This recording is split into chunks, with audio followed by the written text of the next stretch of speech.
If she's texting, she acts like a slut, you know? Wait, what? Slut. You're saying that my sister acts like a slut? Hang on, what? How on earth is Sarper calling Shekinah a slut? To her own sister? I'm genuinely gobsmacked. But sadly, this is just the tip of the iceberg. You are speaking too much, Shariyah. All right. You are so cute, but you are speaking too much. Yeah, that coming from the walking, talking, botched Ken doll. It's rich, very rich. The more we see Sarper, the more red flags pop up. But before we dive into all of the insults, let's rewind to the start. So the last we saw Shekinah and Sarper, they were arguing in the middle of the gym. Tensions were running high. In fact, Sarper ripped a lollipop out of Shekinah's mouth. But when we join them in this episode, they seem to have made their peace. You see, it's now a week since Shekinah arrived in Istanbul, and Shekinah's sister, Shariyah, is coming to visit. I'm a little nervous, babe. It's the first time that I'm meeting with someone from your blood. I want to impress her somehow.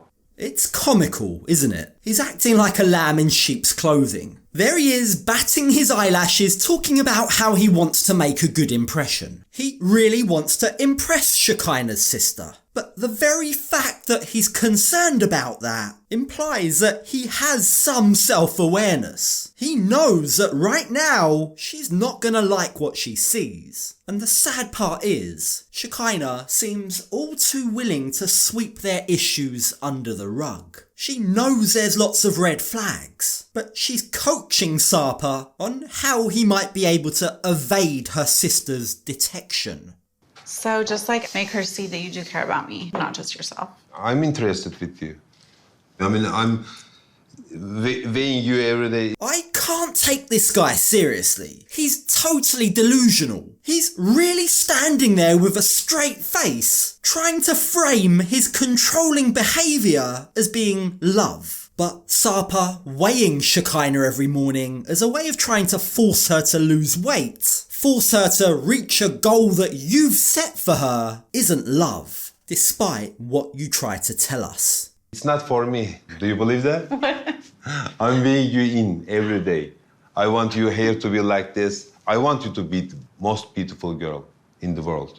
Sarper's attitude, his behaviour, is very worrying. And Shekinah seems to realise it. She knows all too well that if her sister hears Sarper speak like this, she's gonna have major concerns. But rather than going to the root of the problem, rather than addressing Sarper's controlling behaviour, she instead tells him that she likes that, but gives him pointers and tries to coach him on what to say when her sister is around. Don't say that you want to change me. Don't say that you want to make me the most beautiful girl. But you like it? I do, but it can be taken wrong. Like she's gonna think that I'm not good enough for you. This is all absolutely crazy to watch. Like, what's going on in Shekinah's head here? What does she see in this guy? Like, is she so blind in this love that she doesn't realise having to coach your partner on how not to insult you in front of your family isn't the makings of a good relationship? But somehow Shekinah is all too willing to turn a blind eye. And part of that might be because Sarper disguises his behaviour as, oops, sorry baby, my bad, I was just being clumsy. Sometimes I'm not thinking too much before I talk, you know. I know I hate that side of me. I mean, I'm an idiot sometimes, yeah. I know that. No, Sarper, calling yourself an idiot is way too generous. You can't just expect everyone to overlook some very serious behaviour just because you say, oops, sorry guys, I'm an idiot. That's not going to be enough for Shekinah's sister, someone who really loves her. Now, talking of Shekinah's sister, Shariyah, from the very first moment that they pick her up from her hotel, there's this weird tension in the air between her and Sarper. It's clear that although this is the first time they're meeting in person, she's already seen enough of his behaviour to know that this guy's no good. But Shariyah doesn't go straight for the jugular. She starts with this weird backhanded compliment / insult. Welcome to my city. different to what I thought it was gonna be. Really? Yeah, it's really pretty. You've got to laugh. Shariyah's been here for a matter of minutes and she's already getting under his skin. Now, Sarper does his best to bite his tongue, but as they enter his apartment, things begin to go rapidly downhill. Sarper begins to prepare a Turkish dish for them to eat. I will just knead the meat with the rice and I will cook it with my hands. So, raw meat. Yeah, raw meat. You can see from Shariyah's face that she's a little disgusted by that. And although Sarper goes on to explain that this is a very traditional dish, one that's been handed down in his family from generation to generation, it probably doesn't fill anyone with confidence to learn that Sarper hasn't made it in over 10 years. Either way, as they all sit around the table watching Sarper at work, Shariyah makes an observation about his drinks cabinet. Do you have certain ones or like memories from different experiences or like people? I drank with people, of course. Now, Sarper seems to have the world's worst stocked bar because every single one of those alcohol bottles is empty. But let's just be real here, that's not what Shariyah's really inquiring about. She couldn't really care less about his mystical bottle collection. What she really wants is an avenue to begin discussing his sketchy behaviour, his past, and how that impacts her sister. But I don't think them when I see them. I mean, Why it do is you something. keep the bottles? It's weird.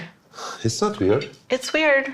Now, keep in mind that at this point, aside from some questionable food choices, Shariyah hasn't really witnessed firsthand any really bad behaviour from Sarper. I mean, she's only just landed in Turkey, but she's on a tight schedule. She's apparently only here for the weekend. That's a heck of a journey just for 2 days. So there really is no time to waste. She's looking for ways to scratch beneath the surface, to really get to know Sarper. And perhaps buoyed and encouraged by having her sister there beside her, Shekinah chimes in. But hearing his girlfriend challenge him immediately triggers Sarper. The past is following you, and if I'm your future, you have to get rid of the past. Don't come on me about this stuff. That is precisely the kind of reaction that Shariyah was trying to provoke. That was a test, and Sarper has failed miserably. Just look at his body language. He's hunching his shoulders, he's avoiding eye contact, and he's acting really hostile. But that only gets worse when next up, Shariyah brings up the topic of social media. Tell me, Sarper, she asks, why are you refusing to post a photo of my sister to your Instagram profile? Didn't you tell her that you wanted to wait to do that until she came here with you? Because you were worried about what could come out from social media if you did that. Yes, that's correct, he says. I refused to post the photo whilst she was in America because I needed her here next to me face to face. I don't want to argue with her over a text message. Now, whilst that's a very weak excuse and doesn't actually address the reason why he refused to post in the first place, what he says next raises all sorts of red flags. If she's texting, she acts like a slut. You know? Wait, what? Slut. You're saying that my sister acts like a slut. Seriously, Sarper? Talk about hypocrisy. A man who slept with over 2,500 women has no business calling anyone a slut. It's gross language and gross behaviour. Like, what he's doing here is attempting to deflect blame away from him, away from his social media, somehow onto his girlfriend. It shows a serious lack of respect for Shekinah. So was this Sarper just misspeaking? Was his choice of word there just because English isn't his first language? Well, his second attempt, his attempt to backpedal, only makes the situation even worse. I mean, bitch. That's like up. Never in my life been called a bitch or slut. Ever. Now, it's good to see Shekinah call Sarper out. I think having her sister there is giving her some confidence. But That's just not enough, is it? I mean, how's she just sitting there and taking it? Where's her anger? Where's her outrage? Do you find that acceptable? Her sister asks. Are you okay with the man that you're with talking to you that way? I don't like it. Where's the respect? And once again, this seems to trigger Sarper. He really doesn't like Shekinah questioning him. He has an immediate answer for everything. Respect, he says. You're questioning my respect? How dare you? Look how much I've given up for you. I've made the ultimate sacrifice for you. I'm faithful to you. That's a respect. You actually believe that, though? What a pathetic argument. Being faithful, if indeed he has been, doesn't in any way mean that you're being respectful. They're two completely separate things. It's entirely possible to be faithful and disrespectful. The words aren't interchangeable. And maybe that's where the issue lies. Maybe the problem is with Sarper's language. Or at least that's the excuse that Shekinah is desperate to have everyone believe. I'm horrified. It's disgusting, but he's trying to express himself in English and he has a limited vocabulary. It's so sad to see Shekinah constantly make excuses for Sarper's toxic behaviour. At this point, she's the only one that's buying these excuses. I mean, Shariyah, for one, certainly doesn't believe Sarper. She has serious doubts about whether or not he's even been faithful. So she brings the conversation back round to social media.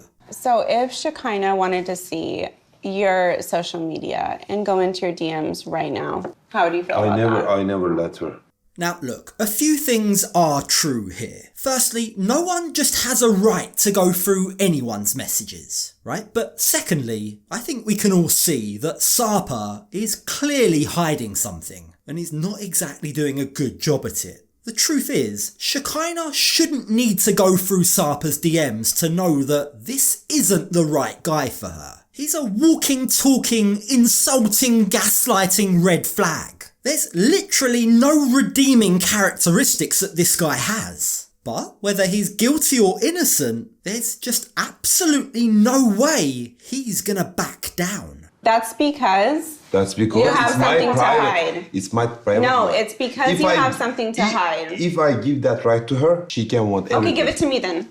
If I give that right to her, she can want everything, he says. Like, what does that even mean, Sarper? He's acting like his objection is based on some strong, moral, virtuous position, but it's not. He's just clutching at straws. This is yet another distraction. Once again, Sarper attempts to evade any responsibility and tries to place the blame on Shekinah. You don't respect me Really? if I do those things. Don't That's the talk point. to her like that. Like, the way that you're speaking to her is so disrespectful. Well done, Shariyah. Well done, because someone has to say it. The way Sarper's acting right now, not just talking, he's talking to her like she's an idiot. But more than that, his entire body language, the way he's hovering over her, he's leaning in right close to her face. It comes across as very threatening. This is the last straw for Shariyah. She's only been in the house for a matter of minutes, it seems. She's yet to even have dinner,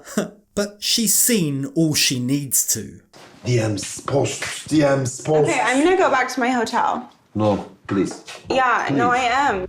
If Sarper was expecting her to just sit around and take his crap, well, he's met his match. Remember, this is supposed to be Sarper on his best behaviour, after coaching. We all knew that he was never going to act like Prince Charming, but I really didn't expect it to get this bad this soon. You're speaking too much, Shariyah. All right.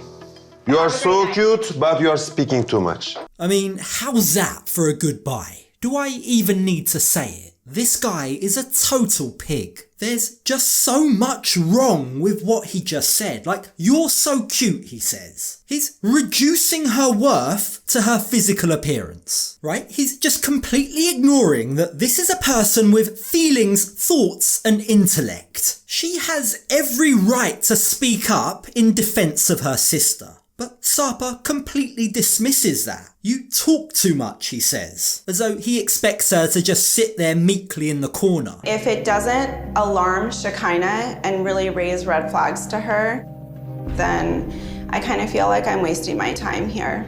And that's exactly the concern, because Shekinah seems to see these red flags. She's not blind to them, but she just chooses to ignore them. And that's heartbreaking to watch. Now, I don't know if that's from a place of fear, from a place of insecurity. I don't know what's driving this blind devotion towards Sarper. But she really needs to listen to her sister. And she really needs to stop making excuses for him. What I see from him is someone who wants to have control. He wants to tell you the way it's going to be. This wasn't his best night. I don't look at it that way. Is that what you have to say, Shekinah? It wasn't his best night? Look, if this is hard for us to watch, I can't even imagine how painful this whole experience must have been for Shariyah. She's watching her sister enter yet another toxic relationship. Only this time, thousands of miles away, with no friends or family for any help.